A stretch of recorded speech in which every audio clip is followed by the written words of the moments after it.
Caravaggio, I think he was one of the greatest artists that, by the use of light and shade, of bring the subjects to the center of the picture, you know, and tell the story. He probably represented a few like morbid scenarios, and historical ones as well, Medusa and everything. Images that you look and start thinking about it, you know, what was the message, what was he trying to say with the way the light and the shade are composed, you know. That technique is called the chiaroscuro. The tenebrism is just that kind of really mixture between the light and shade, how he helps you to tell the whole story. These are like show-stopping images, and if we could create something like that in modern times, going a little bit away from the modern take on food photography, I'm gonna try to implement the food photography with the chiaroscuro elements and so on. So let's have a look at Caravaggio's still life, so you can have a look. They had some as well, of course, and he obviously gave, like, he was influenced to a lot of other artists later on, like for the Baroque paintings and so on, you know. So, but you can have a look.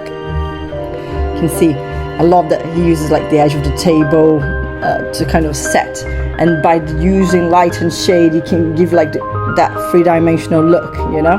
Obviously, not all of them are actually from him, but a lot of people get inspired by his work, you know. And it's just fascinating.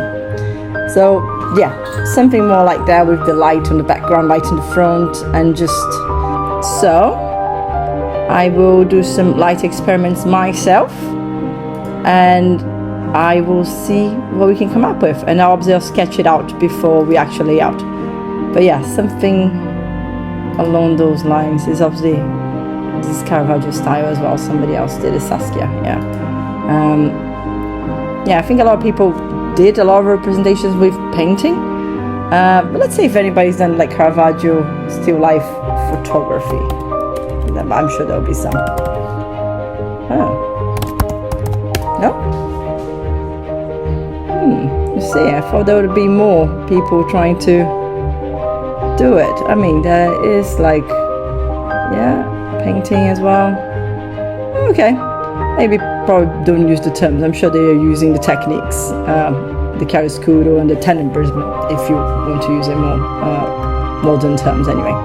But yeah, let's go crack on and see what we can come up with. And I'm thinking of a sketch for it, and how I'm gonna do this.